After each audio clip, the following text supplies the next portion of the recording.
sejahtera, nama saya Kenzi Arkanantako, saya kelas 6A. Hari ini saya akan membaca tentang Nabi Elia.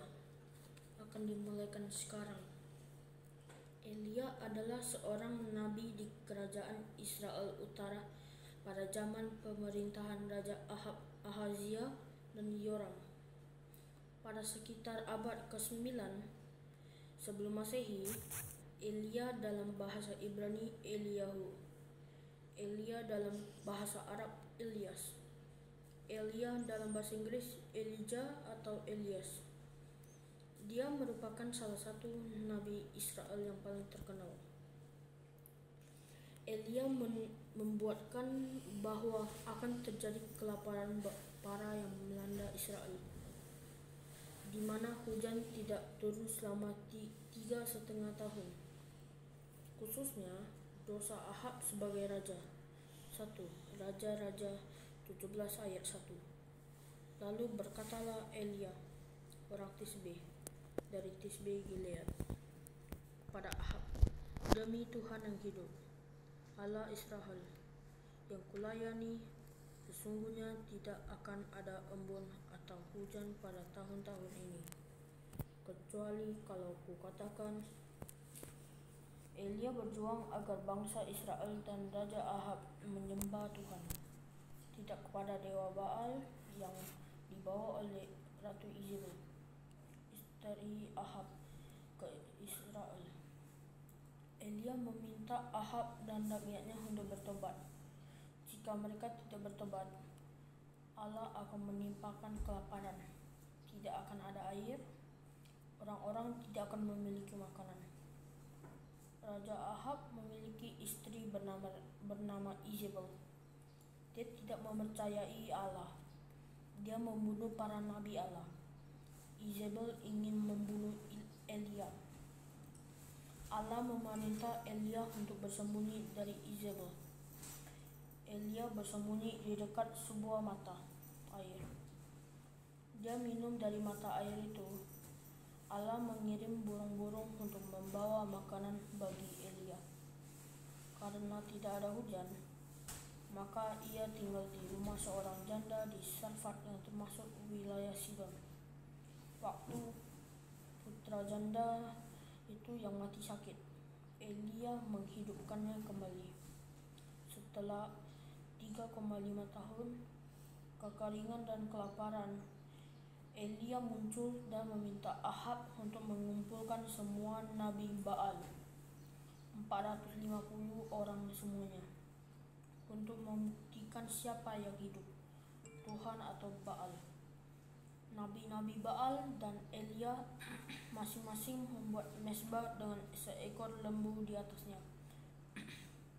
Kemudian masing-masing harus meminta Allahnya untuk mendatangkan api dari langit supaya membakar korban di mezbah. Nabi-nabi Baal tidak berhasil, sedangkan doa Elia didengar Tuhan, yang mengirim api dari langit untuk membakar habis korban di mezbah. Setelah rakyat melihat itu, mereka mengaku Tuhan adalah Allah, lalu menangkapi semua nabi-nabi Baal, dan Elia membunuh mereka semua di sungai Kison. Selanjutnya Elia berdoa dan turunlah hujan ke wilayah Israel, karena diancam hendak dibunuh oleh Izebel untuk membalas dendam kematian nabi-nabi Baal. Elia lari ke padang gurun dan akhirnya bersembunyi di sebuah gua di Gunung Horeb. Di sana ia menjumpai Tuhan dalam angin sepoi-sepoi. Setelah datangnya angin besar, gempa, dan api, tanpa adanya Tuhan di sana, Tuhan memberi Elia 3 tugas, yaitu mengurapi Hazael menjadi raja Aram, mengurapi Yehu cucu Nimsi menjadi raja Israel, mengurapi Elisa bin Safat dari Abel Mehola menjadi nabi penggantinya. 3 tugas tersebut tercatat pada kitab 1 Raja-Raja 19 ayat 15-16. Dan Tuhan kepadanya, "Pergilah, kembalilah ke jalanmu, melalui padang gurun ke Damsyik. Dan setelah engkau sampai, engkau harus mengurapi Hazael menjadi raja atas Aram. Juga Yehu, cucu Nimsi, haruslah kau urapi menjadi raja atas Israel. Dan Elisa bin Safat dari Abel Mehola harus kau urapi menjadi nabi menggantikan engkau." Dan ketiga tugas ini, Elia hanya sempat mengurapi Elisa menjadi penggantinya. Allah telah berfirman kepada Elia bahwa Elisa akan menjadi nabi berikutnya. Elia dan Elisa pergi ke sungai Yordan. Elia memukul air dengan jubahnya. Air terbelah. Mereka berjalan melewati tanah yang kering. 2 Raja-Raja 2 ayat 6-8. Berkatalah Elia kepadanya, "Baiklah, tinggal di sini, sebab Tuhan menyuruh aku ke sungai Yordan." Jawabnya, "Demi Tuhan yang hidup dan demi hidupmu sendiri, sesungguhnya aku tidak akan meninggalkan engkau." Lalu berjalanlah keduanya. 50 orang dari rombongan nabi itu ikut berjalan, tetapi mereka berdiri memandang dari jauh. Ketika keduanya berdiri di tepi sungai Yordan, lalu Elia mengambil jubahnya, digulungnya, dipukulkan ke atas air itu. Maka terbagilah air itu ke sebelah sini dan ke sebelah sana, sehingga menyeberanglah keduanya dengan berjalan di tanah yang kering.